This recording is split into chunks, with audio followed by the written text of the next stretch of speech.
All right, so a short talk on how a leader can help a developing group through the different stages of team development that Susan Whelan has defined in her model.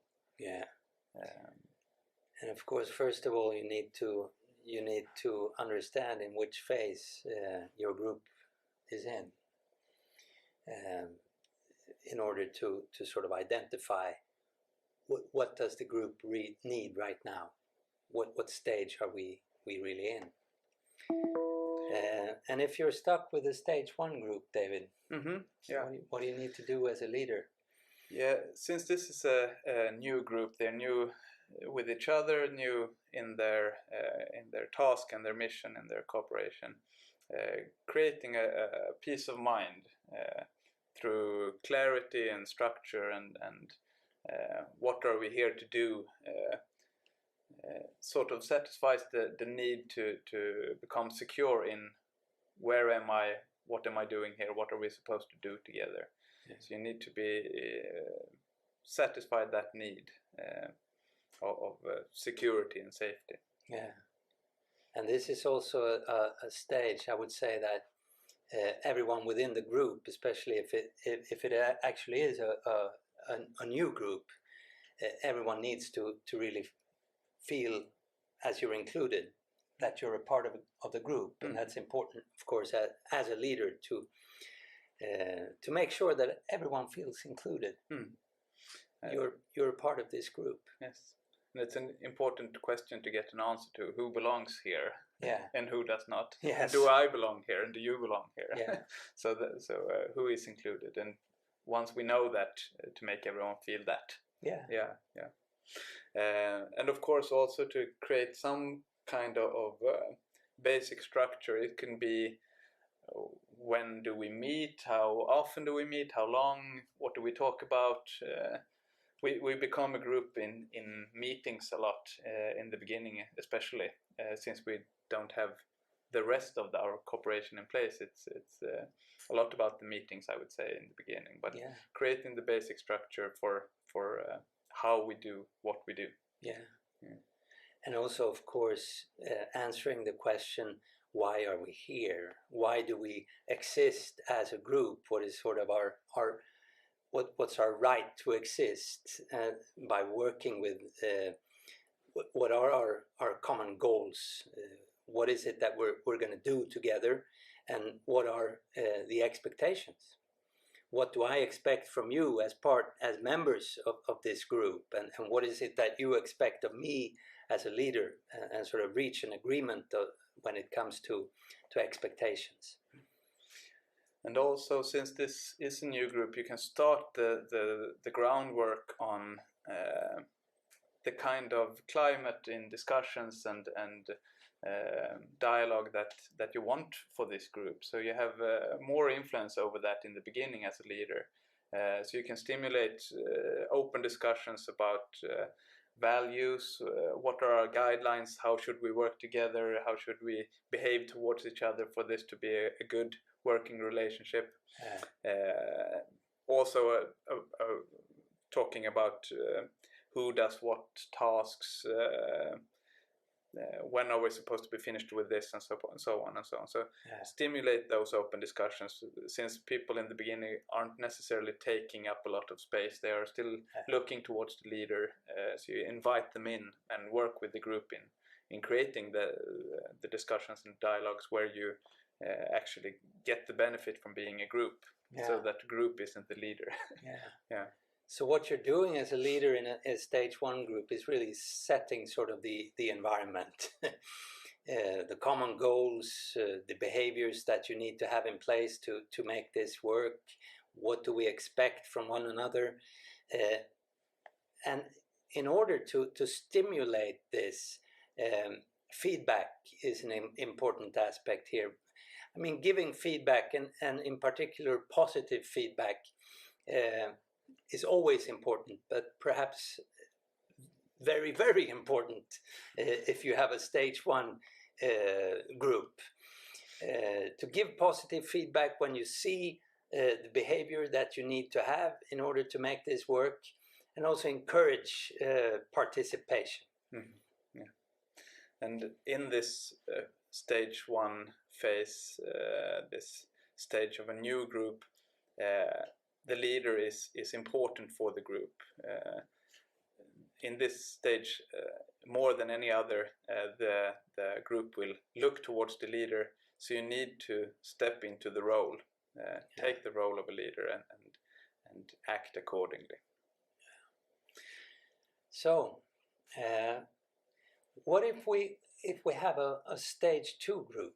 They sort of emerge from stage 1 into stage 2. And I would say that we still need a lot of the leadership that we have in stage 1. Mm-hmm. Perhaps we can focus a bit more on other aspects as well.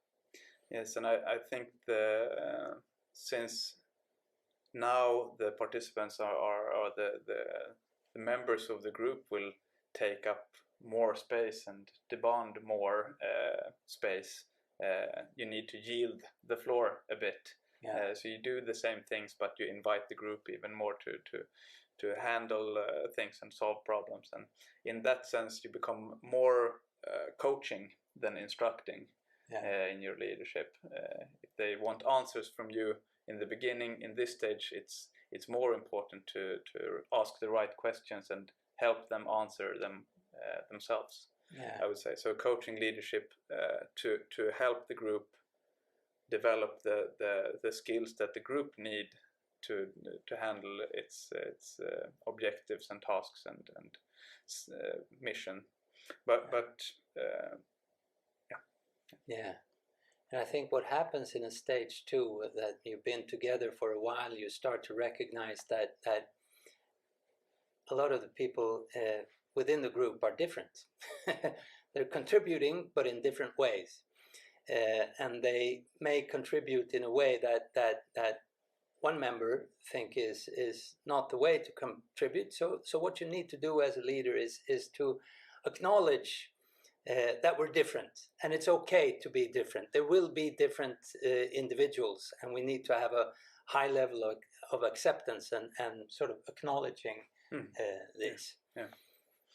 And in this, when we start to notice that we are different, in the beginning we sort of seek the common ground, and we want to know what combines us and what brings us together. In this phase, we're looking for differences, perhaps, and we, as a leader, can help that. But we can also help the members of the group establish relationships between each other, so that they're not only looking for differences, but also talking about how can you and I cooperate? What's your background? What's your skill set? Helping them talk to each other. Not necessarily everyone at the same time. But it's okay to talk between each other in pairs and smaller groups, as long as they don't become subgroups that don't come back to the whole group or team.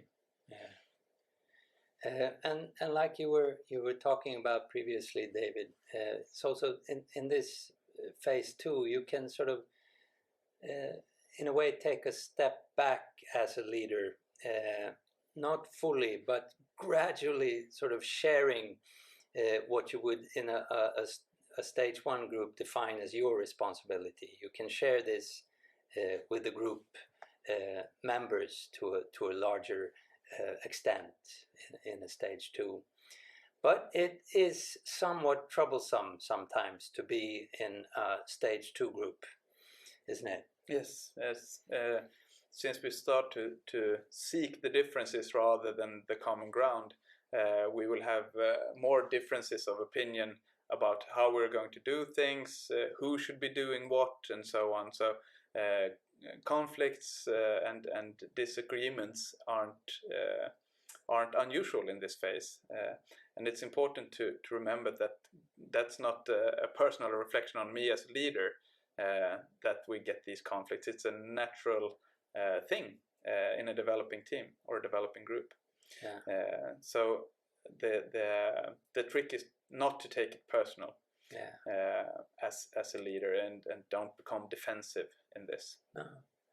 But you may need to add to your personal repertoire as a leader the ability to actually manage these conflicts that may arise, and sometimes mediate between different group members in order to make it work. And what you can always fall back on or focus on, a legitimate common ground where these differences pop up, is our common goal, our mission, what we're here to do together. So help the group focus on that when resolving the conflicts. It's what keeps us together, the common goal. And this final point, I would say, this is important in all stages. Always return to the common ground and the common goals. Why are we here? What are we doing? And what are we striving for? You can't talk about this too much. So some groups sort of keep sort of moving from stage 1 to stage 2, and then back to stage 1 and into sort of stay there. And for some groups this may be enough, depending on what exactly it is you're working for, and what you're working towards, and what you're working with. But some groups emerge also into a stage 3. And what is demanded by a leader here? What are the sort of the key elements in leadership if you're dealing with a stage 3 group? I would say since the group by now, since they are emerging from a stage 2 to stage 3, they have learned how to handle differences in opinion and manage smaller conflicts, at least as a group, handling them together. So we're past that stage where we need to learn how to handle differences of opinion, and then we can refocus a lot of our attention from conflicts and differences in opinion to our tasks and our goals. So refocusing on tasks and goals is a good way of moving forward and retaining a valid focus for the group. And I would say also in this, if you're a leader in a stage 3 group, in a sense you can move more towards actually being a member of the group and not always sort of be the leader. So you can delegate some of the responsibilities that you have as the leader of the group. In certain meetings, for instance, someone can take the lead and lead the meeting, and you participate more as a group member, depending on what issue you're dealing with. Because now in a stage 3 group, you have in a sense a more mature group, and they are more able and also willing to take some of the leader responsibilities. And it's no longer dangerous that someone else take on responsibilities or leadership, since we know where we stand, so to speak, from handling our differences of opinion and our conflicts in a stage 2. We can now move on and be more relaxed in, okay, so you take that responsibility, I can take this one, and it's not such a big issue. No. And we know how to handle it if it becomes an issue. So important though to really know that it is a stage 3 group that you're dealing with, and not a stage 1 group, because then this is really not what is needed.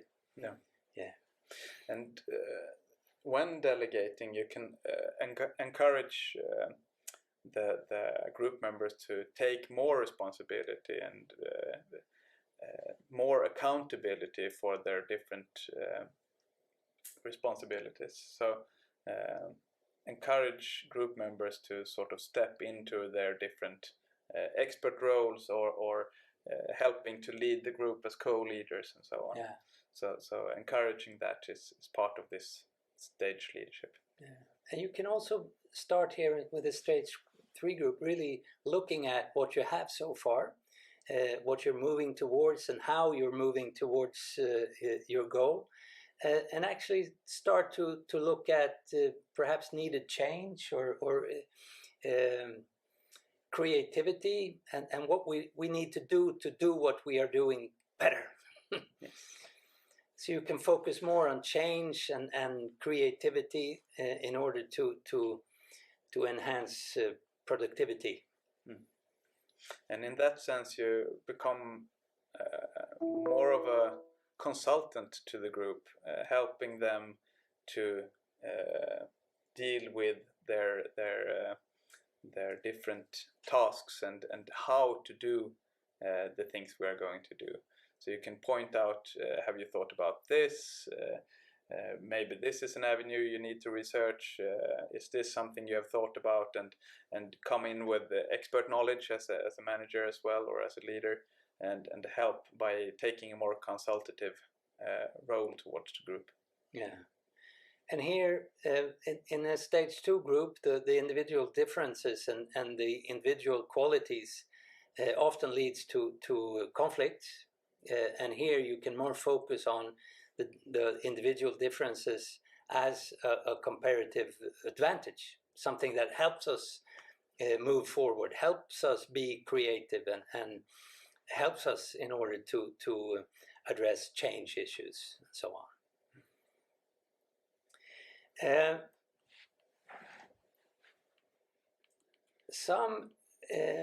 I think we need to stress the fact that sometimes you can describe your group as being in a stage 3, but it's a common mistake that we see our group as more evolved. Yes. Than what it really is. Yes, since there's a strong motivation to get past the conflicts and the disagreements of a phase 2 group, the group might want to be more in agreement than we actually are. And if it's actually a symptom of not being able to disagree in a professional way and having professional discussions about disagreements, then we haven't moved forward. We usually are a sort of fake phase or stage 3 group, whilst we're more of a stage 1 group. We ask the leader, what do you think, a lot more, and follow that. We will not necessarily use our different or our differences to our advantage, and so on. So if we're not taking advantage of being different, we're probably not in stage 3, I would say. Yeah.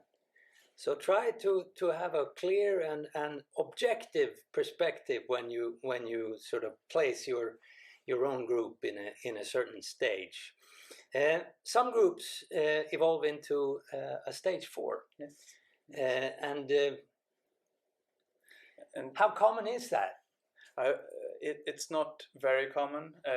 A lot of groups that reach this stage also fall back to stage 3, where they need to redefine and discuss how we're going to do this. So a stage 4 group is very much an optimum peak performance group, where we're working together in an optimal fashion, and that's not always a sustainable stage to be in, because contexts change, our environment creates new demands and so on. So we need to sort of re-establish what's the best way of taking on our tasks and taking on our mission to reach our goals and so on. And we get new goals, and then we need to re-evaluate once again, how do we do that and so on. So we tend to go between stage 3 and 4 and not stay in stage 4 for very long periods of time. So it's not something that we reach and then we stay there. No. But rather, like we talked about the other stages, you can fall back and then move forward again. And sometimes, if I understand you correctly, it's perhaps a good idea as a leader to take a stage 4 group back to stage 3 in order to sort of refocus, and then it can be a necessary recalibration to the context. If the context has changed, our old way of working, our old way of doing things might no longer be optimal, even if they were so before. So we might need to actually start asking stage 3 structure questions, how questions, have you thought about these questions, opening up the group, which might actually make them more insecure than they are in a stage 4. Because of course a group that's working at peak performance is very satisfying for the members of the group. We become proud, we become self-reliant, self-sufficient perhaps, and in worst case we can lose the connection to our context. So we're very good at what we do, but it's no longer what the context is asking for.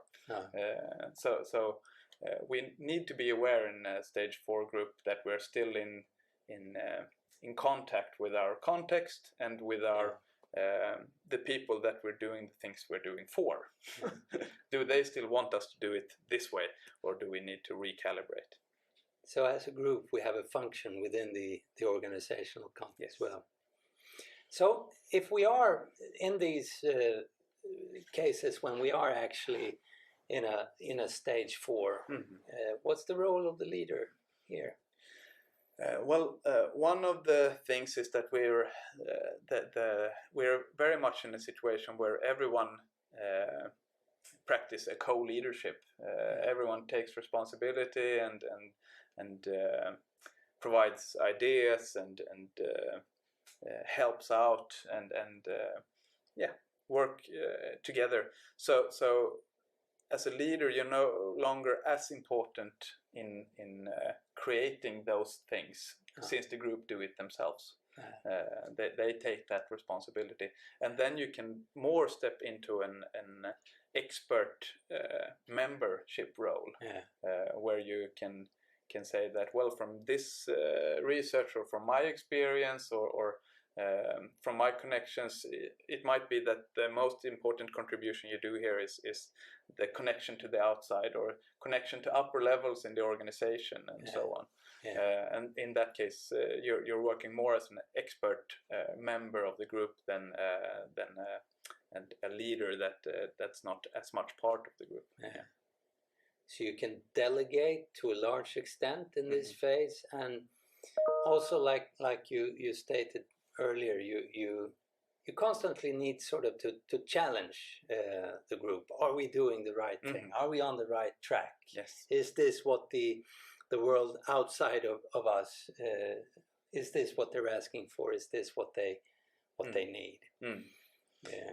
And what's really something you need to look out for is micromanagement and poking into details, since the group is now using their competencies, their expertise, their own experience and judgment. If you go poking into details and saying, well, I want it done this way in great detail, you might actually force the group backwards in its development, all the way back to a stage 1 group, where you become the important person for the group again. So an insecure leader here might start to micromanage a fully functional group that doesn't need it anymore. So that's something to be aware of.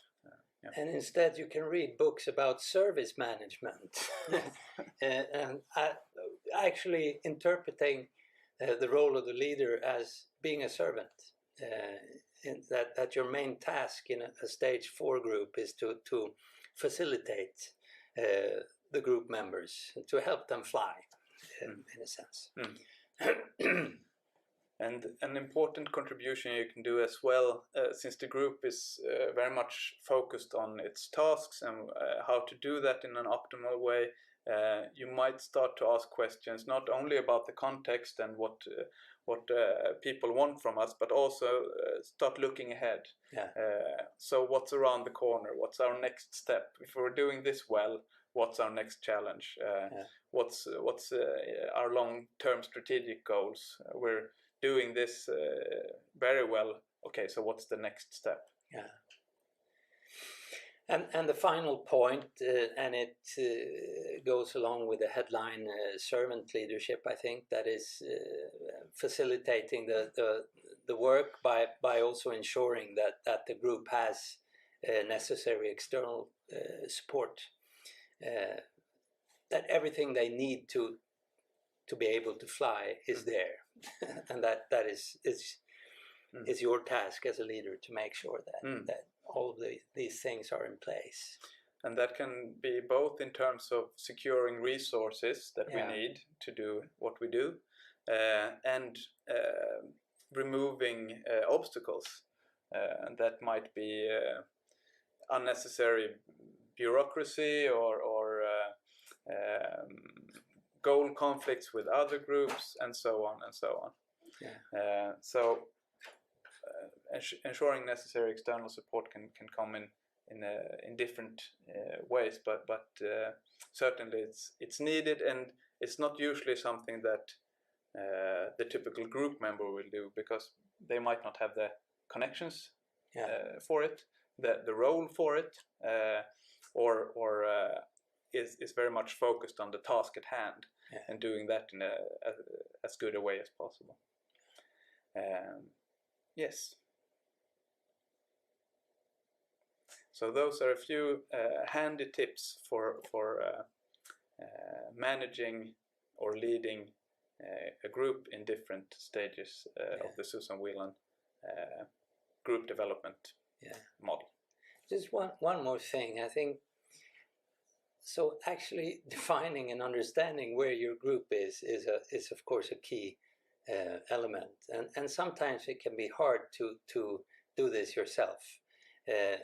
Don't be afraid to perhaps use the external eye, asking someone to visit one of your meetings, and just to hearing what they see can be helpful in order to define what stage your group is in.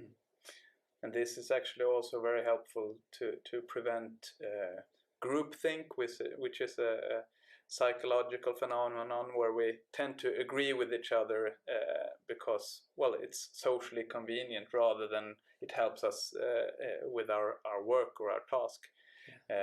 It also helps us connect with our context if we invite the context into our work, into our meetings, and so on. So it's a very useful tip. Okie dokie. Okie dokie.